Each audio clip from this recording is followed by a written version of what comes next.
I'm Michael Norton. I'm an associate professor at Harvard Business School, and a lot of my research looks at the relationships between money, time, and happiness.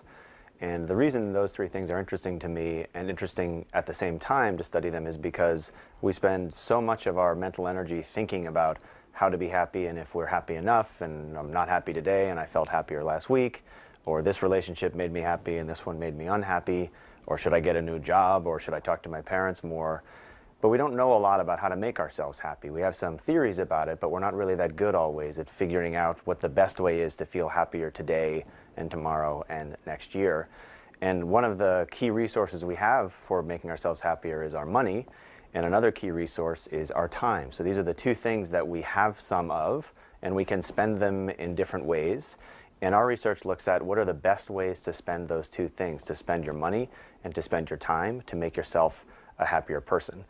And the problem with both of those is we're not good at knowing how to spend them, and they mess us up along the way, and we become less happy instead of more happy when we use these resources. So let's start with money. So there's a lot of problems with money. The first one is we think that money is going to make us a lot happier than it actually does. So it turns out that when you make some income, you do get a little bit happier if you go from being poor to being sort of middle class.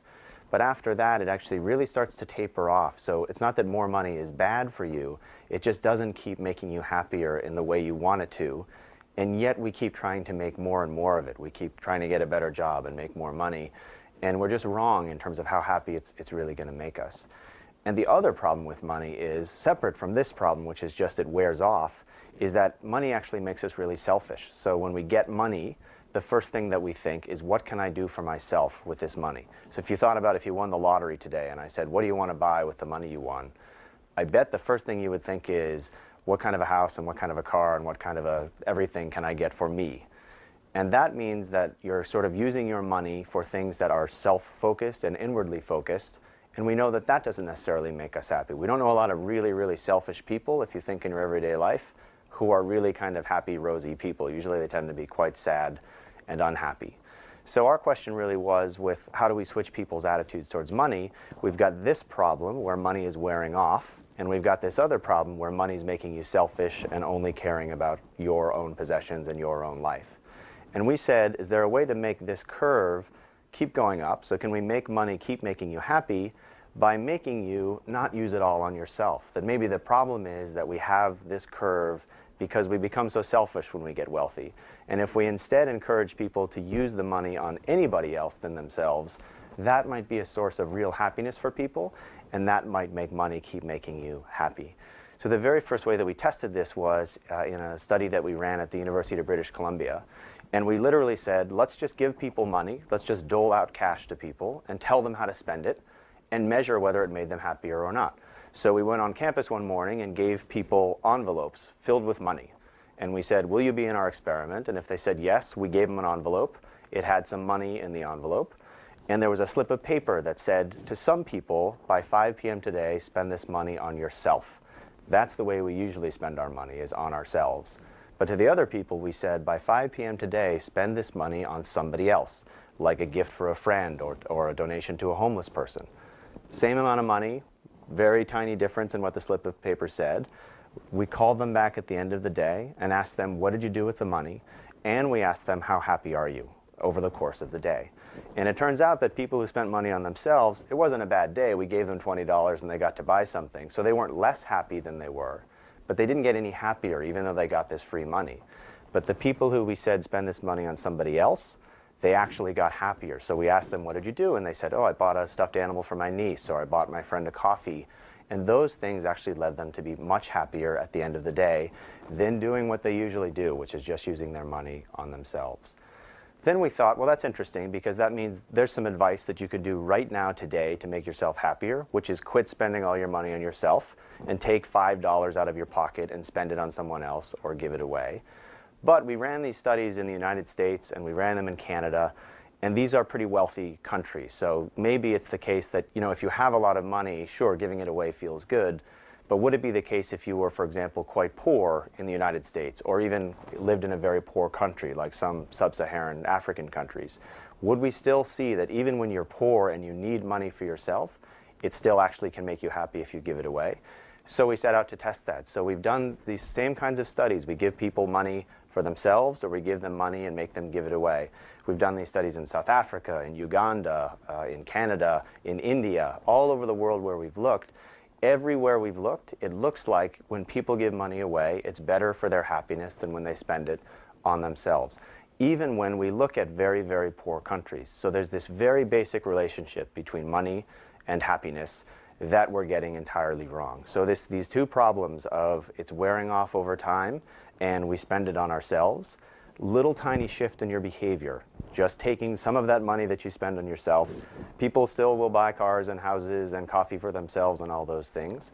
A tiny shift where you take that and spend it on someone else, literally something as small as buying someone else a coffee instead of yourself, changes this relationship a bit and gets you happier with your money. Now let's think about time. So we're clearly getting money wrong in some sense. What about time? That's the other thing we have. We get some every day. Actually, we get 24 hours of it every day because there's only 24 hours in a day. But we can choose how to spend our time. Not quite in the same way as spend our money, but still, it's a resource. We can do whatever we want with it, and we decide how to dole it out among different things we want to do. We're going to eat, we're going to sleep, we're probably going to watch TV, all of these things that we like to do, but we can do whatever we want with it, really. And again, so remember with money, people often spend it on themselves, and it's very about what I want and what I need to do today.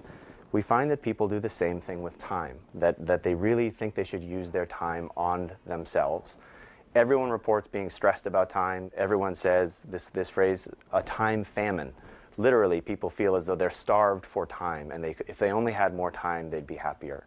And the way that they try to deal with that feeling is to spend time on themselves. So they do things like get massages. Massages are great. We all love massages. But just like buying yourself a coffee is nice, but it doesn't make you happier, getting yourself a massage is really, really nice, but it doesn't really change your perception of your time all that much. You like the massage. When it's done, you still feel stressed about everything you need to get done. And also, just like with money, remember we said that giving money away makes you happier than spending it on yourself. It turns out that giving time away actually makes you feel that you have more time than spending time on yourself. The way that we do these studies to try to show this is imagine again one day I send you an email and say, by 5 o'clock today I want you to spend some time on yourself. And people do things like get massages and get a haircut and all sorts of things. Other people, again, we say by 5 p.m. today spend some time on somebody else. Then we ask these people, how do you feel about your time? Are you stressed about your time? Do you still feel like you have a time famine? Turns out, like with money, again with time, if you spend time on yourself, you don't feel any more stressed about your time, but it doesn't do anything for you. You still feel just as stressed as you did before. But people who spend time on other people, they help someone with their homework, or they go volunteer at a soup kitchen. People do all kinds of things to help other people. That actually makes them feel as though they have more time in their day. And at first glance, it doesn't make a lot of sense. So you'd think, if I don't have enough time for myself, how can spending some of it on anybody else make me feel better? Because then I'm even busier than I was before. But it turns out that when we give to other people, it signals to us that we have a lot of whatever we're giving away. So if I have enough money to dole out to people, or if I have enough time in my life where I can give it away, it means that I actually must have a lot of time. And that signal to us makes us feel better about our time. And in fact, we can show that when people give time away, they actually become more willing to do more things in the future because now they feel much better about the stress that they had about their time. So money, happiness, and time. We all want to be very, very happy.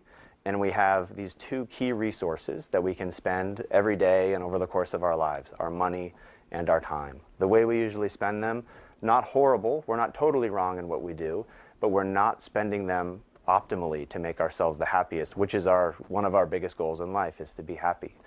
What you can do instead is anytime you have some free time and you're thinking, let me spend it on myself, give it away.